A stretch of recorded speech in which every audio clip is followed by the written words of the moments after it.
Good morning students. आज जो है क्लास 10 के first chapter physics current electricity यानी इलेक्ट्रिसिटी के ऊपर हमने जो है आज वीडियो स्टार्ट करने जा रहे हैं। जो बोर्ड में के बच्चे हैं क्लास 10 के उनके लिए, ताकि जो है उनको जो है प्रिपरेशन करने में आसानी हो। ओके, तो आज से जो है हम स्टार्ट करेंगे फिजिक्स का क्लास 10th बोर्ड के लिए लेक्चर्स। ओके, सो फर्स्ट जो चैप्टर हमारा है उस चैप्टर का नाम है एनसीईआरटी में अगर देखें तो करंट इलेक्ट्रिसिटी या फिर इलेक्ट्रिसिटी नाम है। ठीक है, तो इलेक्ट्रिसिटी के बारे में हमें पढ़ना है। तो हम सब लोग जानते हैं कि इलेक्ट्रिसिटी कैसे पैदा होती है और कैसे जो है इसको सप्लाई की जाती है, इसके बारे में हम जानते हैं। लेकिन बिहाइंड द सीन कि कैसे जो है करंट पैदा होता है,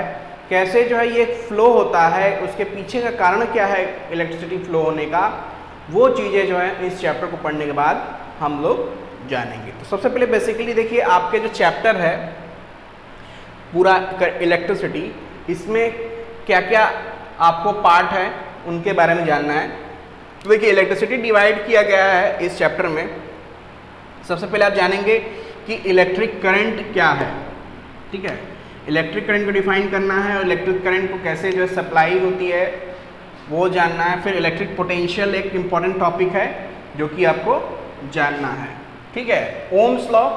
फिर नेक्स्ट पार्ट जो आपका है इसमें ओम्स लॉ समझेंगे। ओम्स लॉ में रेजिस्टेंस, रेजिस्टिविटी और कौन कौन से मेटेरियल्स होते हैं, कैसे हम डिसाइड करते हैं कि कौन सा मेटेरियल जो है करंट फ्लो करने के लिए और उसके एप्लीकेशंस कैसे यूज़ करते हैं इलेक्ट्रिसिटी के, उनको अलग अलग मेटेरियल्स में की वजह से उनको हम पढ़ेंगे। इसके बाद से जो है heating effect of electric current में heating effect of electric current पढ़ेंगे कि करंट की वजह से हीटिंग इफेक्ट कैसे होता है और फिर इसके एप्लीकेशन हीटिंग के। ठीक है, सो हम लोग के दिमाग में सबसे माइंड में जो सबसे पहला जो क्वेश्चन आता है कि इलेक्ट्रिसिटी पढ़ते समय कि व्हाट इज इलेक्ट्रिक करंट, हमारे माइंड में जो सबसे पहला सवाल आता है व्हाट इज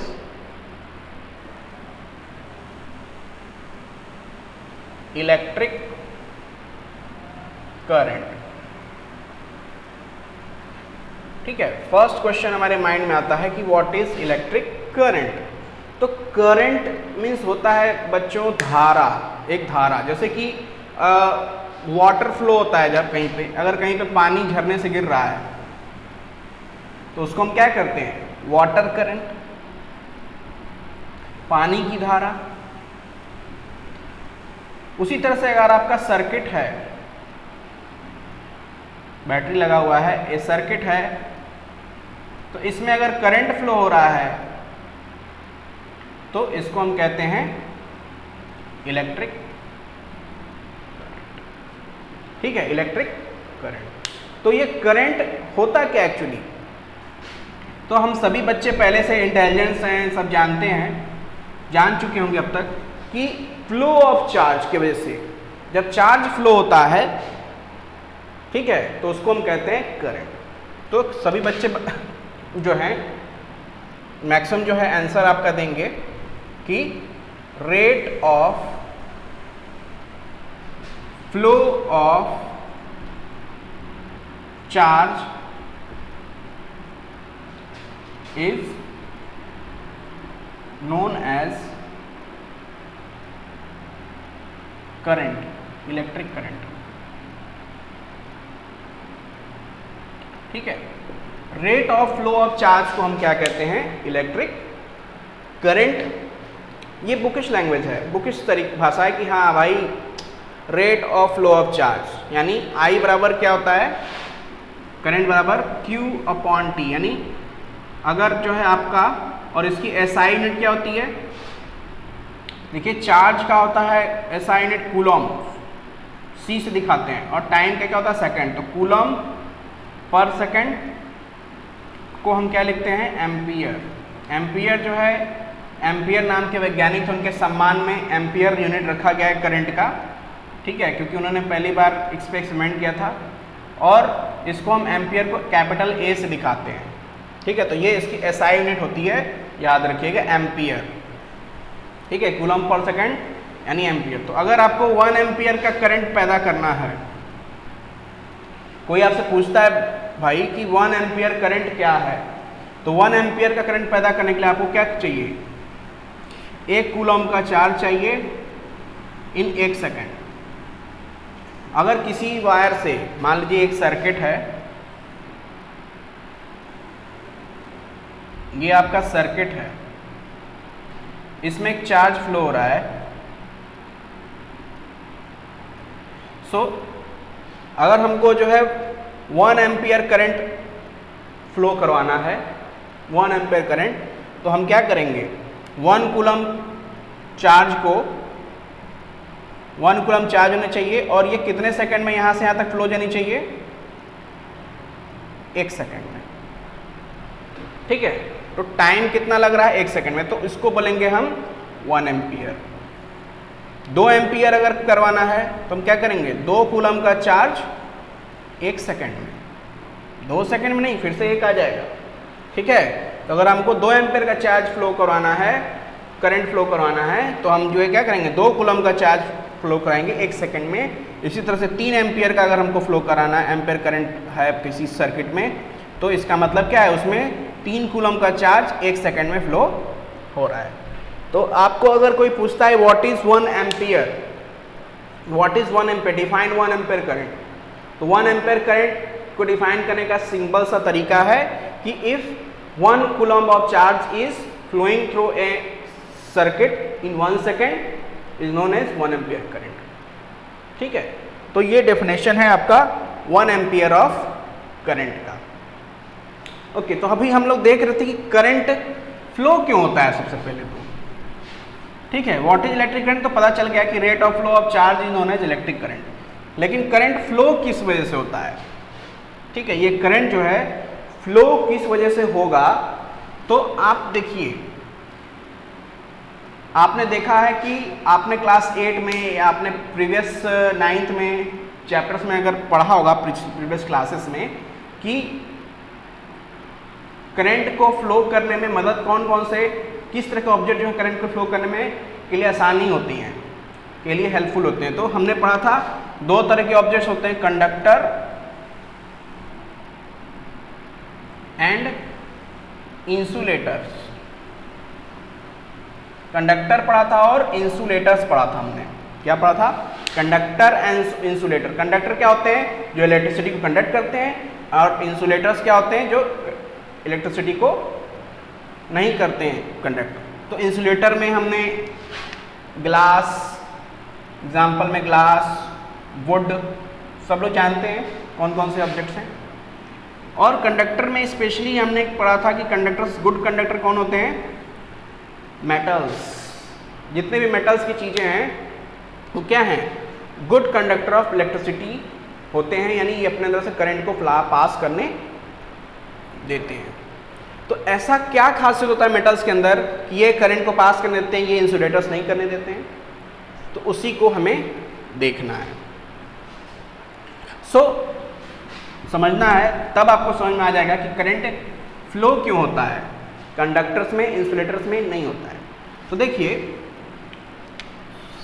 सिंपल सा बात है, ये मान लीजिए एक वायर है, कंडक्टर, ठीक है। तो मेटल्स के पास एक्चुअली होता क्या है? मेटल्स के पास, अगर मैं आपसे सवाल पूछूं, आपसे मैं एक सवाल पूछूं कि why does a conductor conduct electric current whereas insulator do not. ठीक है, कंडक्टर कंडक्ट करते हैं इलेक्ट्रिक करंट, जबकि इंसुलेटर्स नहीं करते हैं। तो इसका आपका आंसर अगर आपको दिया जाए कि कंडक्टर्स आर मेटल्स, है ना, आपको इसका दूसरा ऑप्शन दिया जाए कि फ्री इलेक्ट्रॉन्स होते हैं उनके पास, या फिर फ्री एटम्स होते हैं, या कुछ नहीं होते हैं, तो आपका आंसर आएगा कि कंडक्टर्स के पास, एक्चुअली मेटल्स के पास क्या होते हैं? Metals have free electrons. Chemistry में आप पढ़े होंगे कि मेटल्स के पास क्या होते हैं, फ्री इलेक्ट्रॉन्स। और फ्री इलेक्ट्रॉन्स क्या होते हैं, हमेशा आउटर मोस्ट शेल में। मान लीजिए एटम का न्यूक्लियस है और ये सब बाकी ऑर्बिट्स हैं, तो इसके आउटर मोस्ट शेल में जो इलेक्ट्रॉन होता है उसी को हम कहते हैं फ्री इलेक्ट्रॉन्स। तो मेटल्स क्या होते हैं, अपने इन आउटर मोस्ट शेल में प्रेजेंट इलेक्ट्रॉन्स को क्या करते हैं, इजीली लूज कर देते हैं। तो इसीलिए मेटल्स का अगर आप इंटरनल स्ट्रक्चर देखेंगे तो इनके में फ्री इलेक्ट्रॉन्स हमेशा मूव करते हुए, घूमते हुए पाए जाएंगे। तो जब ये फ्री इलेक्ट्रॉन्स मूव करते हैं, ठीक है, जब ये फ्री इलेक्ट्रॉन्स मूव करते हैं तो होता क्या है, चार्ज का मूवमेंट होता है, यही चार्ज है, यही चार्ज का मूवमेंट। तो जब चार्ज का मूवमेंट होता है तो प्रोड्यूस होता है इलेक्ट्रिक करंट। वहीं जब आप इंसुलेटर्स में देखेंगे तो इसमें क्या होता है, नो फ्री इलेक्ट्रॉन, ये क्लोजली पैक्ड होते हैं, कोई भी इनके पास फ्री इलेक्ट्रॉन्स नहीं होते कंडक्टर्स के अंदर। So that is why metals जो होते हैं क्या होते हैं, गुड कंडक्ट होते हैं। इसलिए जनरली देखिए हम लोग कॉपर का, एल्युमिनियम का और मेटल्स की चीज़ों का ही इस्तेमाल करते हैं इलेक्ट्रिसिटी को फ्लो करवाने के लिए, ठीक है।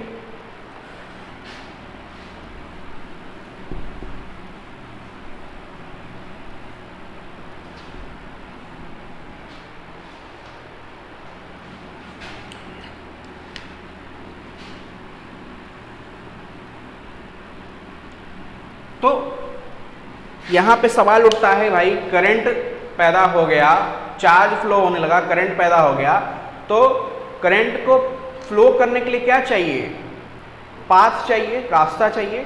और वो पाथ क्या होता है, उस पाथ को हम क्या कहते हैं, सर्किट। क्या आता है, इलेक्ट्रिक सर्किट, इलेक्ट्रिक सर्किट।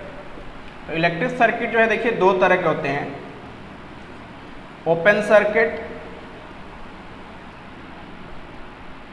दूसरा आपका होता है क्लोज सर्किट। अब अंतर क्या है इसमें दोनों में, ओपन सर्किट में क्या होता है कि मान लीजिए ये आपका एक सर्किट है,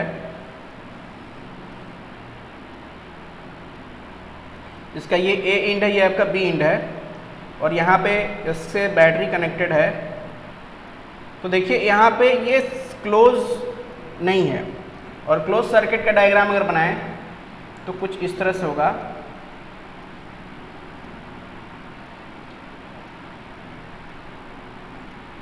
ठीक है, तो ये होता है आपका ओपन सर्किट। ओपन सर्किट में क्या होगा, करंट फ्लो नहीं होगा, नो करंट,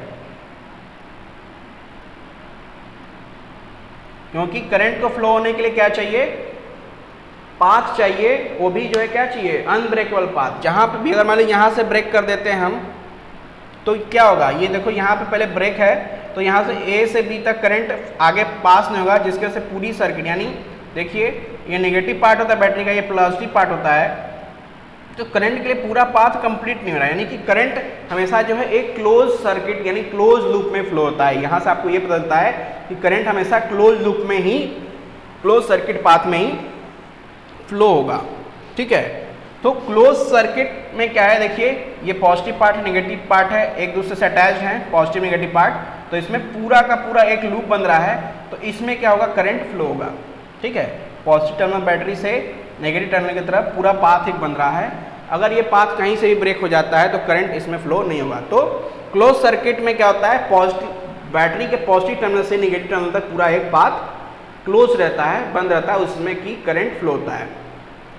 ठीक है, तो चार्ज का फ्लो होगा तो करंट का फ्लो होगा।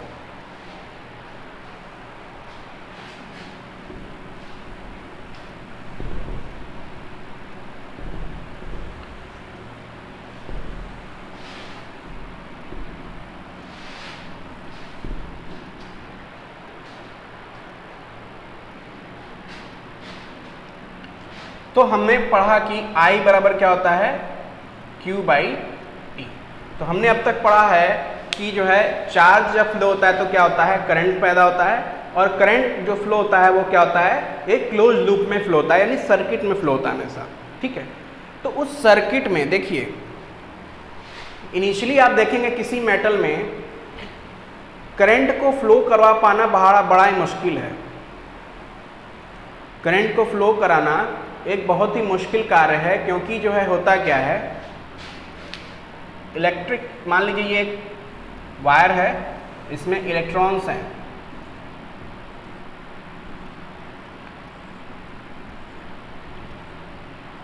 नेगेटिव चार्ज इलेक्ट्रॉन्स हैं,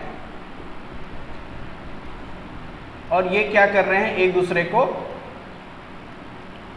तो मान लीजिए एक फ्री इलेक्ट्रॉन्स है इनके पास, वो आया, वो इसको धक्का दिया, फिर ये धक्का इसको देगा, फिर ये इसको धक्का दिया, ये धक्का दिया, ये धक्का दिया, ये धक्का दिया, और धीरे धीरे ऐसे जो है सारे के सारे इलेक्ट्रॉन एक्साइटेड हो जाते हैं। ठीक है, तो इलेक्ट्रॉन एक्चुअली क्या होते हैं, ये फ्लो नहीं होते हैं, ये एक दूसरे को एक्साइटेड करते चले जाते हैं, और फिर उसी से जो है चार्ज का फ्लो होता है।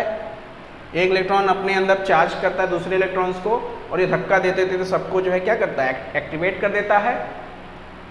और एक्टिवेट कर देने से क्या होता है कि एक चार्ज का फ्लो बन जाता है, और चार्ज का फ्लो बन जाने से वो करंट में तब्दील हो जाता है।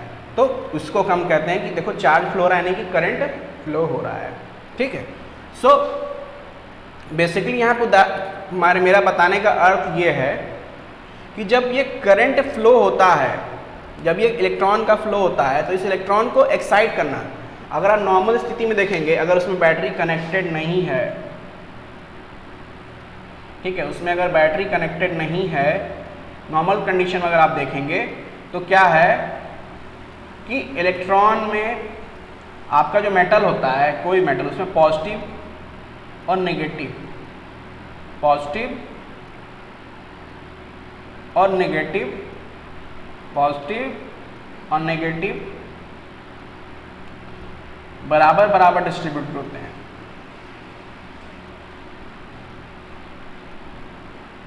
बराबर बराबर मात्रा में ये चार्ज का डिस्ट्रीब्यूशन हुआ होता है। सो अब बताइए, जब बराबर बराबर होगा तो क्या होगा, पूरी तरह से न्यूट्रल होगा। तो बताइए इसमें चार्ज कहाँ से डेवलप होगा। ठीक है, चार्ज एक्चुअली डेवलप होगा तो कहाँ से डेवलप होगा। ठीक है, तो देखिए हमको क्या करना है, इसमें जो है क्या करते हैं, फ्री इलेक्ट्रॉन का ट्रांसफ़र करते हैं बैटरी के थ्रू। ठीक है, तो बैटरी के थ्रू जब ट्रांसफ़र करते हैं तो होता क्या है कि इन सब की पोटेंशियल एनर्जी होती है। ठीक है, इन सभी की जो है क्या होती है, पोटेंशियल एनर्जी होती है। यानी कि एक तरफ जो है क्या करते हैं हम लोग, इलेक्ट्रॉन की अधिकता, चार्ज की अधिकता कर देते हैं, और एक तरफ क्या करते हैं, चार्ज की कमी पैदा कर देते हैं इसमें।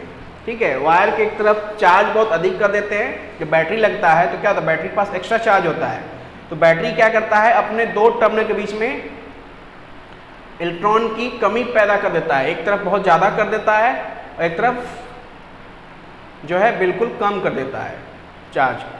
तो जिसकी वजह से क्या होता है, एक डिफरेंस क्रिएट होता है, और उसी टर्म को हम कहते हैं इलेक्ट्रिक पोटेंशियल, या फिर हम उसको कहते हैं पोटेंशियल डिफरेंस। ठीक है, इलेक्ट्रिक पोटेंशियल, या फिर हम उसको कहते हैं पोटेंशियल डिफरेंस। तो आइए हम नया टॉपिक एक पढ़ेंगे, electric potential and potential difference. ठीक है, electric potential and potential difference की अगर बात की जाए, ठीक है, सो इलेक्ट्रिक पोटेंशियल को कुछ ऐसे समझा जाए, जैसे कि मान लीजिए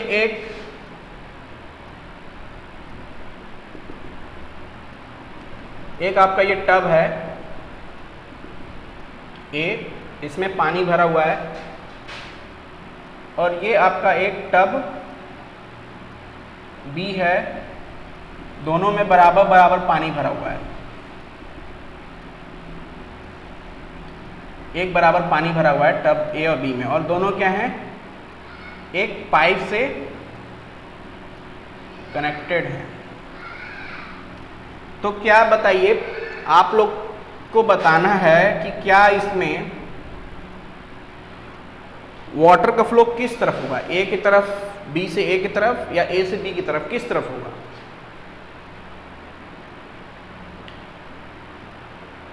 सोचिए, तो देखिए क्या है, दोनों में बराबर बराबर पानी भरा हुआ है, जिसके से क्या होगा, बराबर पानी भरा, दोनों क्या है, इक्विलिब्रियम में है, स्टेबल है। तो ना पानी ए से बी में जाएगा ना बी से ए में जाएगा, पानी क्या रहेगा, एज इट इज अपना लेवल मेंटेन किया रहेगा। ठीक है, लेकिन हम क्या करें, यहीं पे ऐसा करें कि ए वाले टब से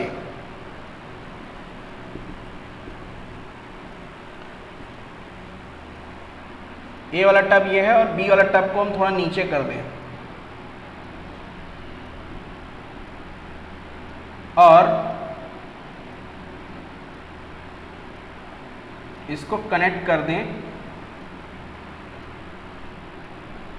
और नीचे कर देते हैं इसको थोड़ा से और इसको कनेक्ट करते हैं हम यहां से ऐसे। सो देखिए क्या होगा, ए से बी तक फ्लो हो जाएगा और वाटर का फ्लो किधर होगा, ए से बी की तरफ होगा, यानी ए टू बी। तो देखिए वाटर का फ्लो यानी जिधर ज़्यादा पानी होगा, यानी जिधर का पानी, कहने का मतलब है कि जिधर का लेवल ऊंचा उधर से पानी नीचे की तरफ जाएगा। तो कहने का अर्थ क्या है, ऐसा ही जो है आप जो है आपके सर्किट में कनेक्ट होता है क्रिएट होता है। जब भी हम बैटरी लगाते हैं तो बैटरी के अंदर क्या होता है, पॉजिटिव टर्मिनल की तरफ जो है आपके बहुत ज़्यादा चार्ज होता है। ठीक है, बैटरी लगाते ही चार्ज एक तरफ बहुत ज़्यादा और एक तरफ क्या होता है, बहुत ही कम होता है, जिसकी वजह से क्या होता है, जिधर चार्ज की कमी होती है उस तरफ क्या होते हैं, चार्ज जो है बढ़ता है। तो पॉजिटिव टर्मिनल की तरफ चार्ज की कमी होती है तो नेगेटिव टर्मिनल से चार्ज फ्लो के पॉजिटिव टर्मिनल की तरफ जाती हैं और फिर क्या होता है, पॉजिटिव टर्मिनल से जो है क्या होता है, एक करंट पैदा होता है। तो आपको एक चीज जानना होगा कि करंट जो है कभी भी, ठीक है, करंट का फ्लो हमेशा पॉजिटिव टर्मिनल से नेगेटिव टर्मिनल की तरफ होता है और चार्ज का फ्लो नेगेटिव टर्मिनल से होता है। चार्ज Q जो है वो नेगेटिव से पॉजिटिव की तरफ, चार्ज का फ्लो क्या होता है, नेगेटिव से पॉजिटिव चार्ज का फ्लो, और करंट का फ्लो क्या होता है, पॉजिटिव टू नेगेटिव करंट का फ्लो होता है। ये जान जाइए आप, ठीक है। यानी कि चार्ज जो है नेगेटिव वाला चार्ज जितने हैं क्या है, पॉजिटिव तरफ जाएंगे। इसको इस तरह से समझ सकते हैं कि नेगेटिव वाले चार्ज क्या हैं, वो पॉजिटिव वाले टर्मिनल की तरफ अट्रैक्ट होंगे और जितने ही पॉजिटिव वाले चार्ज हैं वो नेगेटिव तरफ। यानी कि कह सकते हैं कि फॉर पॉजिटिव चार्ज करंट की डायरेक्शन के अलोंग होगी फ्लो, इसका पॉजिटिव चार्ज का फ्लो करंट की डायरेक्शन के अलोंग होगा और नेगेटिव चार्ज का फ्लो अगेंस्ट होगा, अगेंस्ट द करंट हमेशा होगा। ये हमेशा याद रखिएगा। तो ये आपको पोटेंशियल डिफरेंस समझ में आया कि हमको हमेशा जो है करंट का फ्लो क्या होता है, higher potential to lower potential की तरफ होता है। यानी कि जब भी हम किसी वायर में करंट फ्लो कराते हैं तो पोटेंशियल डिफरेंस हमेशा क्रिएट करते हैं। और पोटेंशियल डिफरेंस क्रिएट कैसे होता है, by applying external power source, जो कि बैटरी हो सकता है या फिर आप अपना जो भी इलेक्ट्रिसिटी सप्लाई जहाँ से करते हैं पावर हाउस से या जहाँ से, उससे होता है। तो आपने देखा होगा पावर हाउस के पास बहुत ज़्यादा इलेक्ट्रिसिटी होती है और आपके घर में कमी होती है, तो क्या करता है, इलेक्ट्रिसिटी को वहाँ से फ्लो करवाता है आपके घर की तरफ, फिर घर से वापस उसके नेगेटिव टर्मिनल न्यूट्रल की तरफ जाता है। ठीक है, सो आइए समझते हैं डिटेल में। तो देखिए इलेक्ट्रिक पोटेंशियल को कैसे डिफाइन करेंगे, व्हाट इज इलेक्ट्रिक पोटेंशियल। तो इलेक्ट्रिक पोटेंशियल को हम डिफाइन करेंगे, work done by external force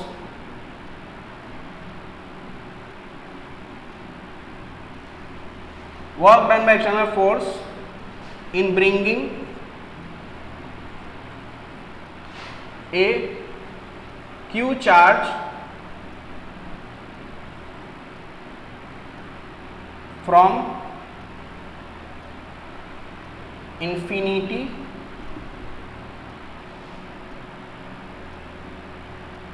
to the desired point।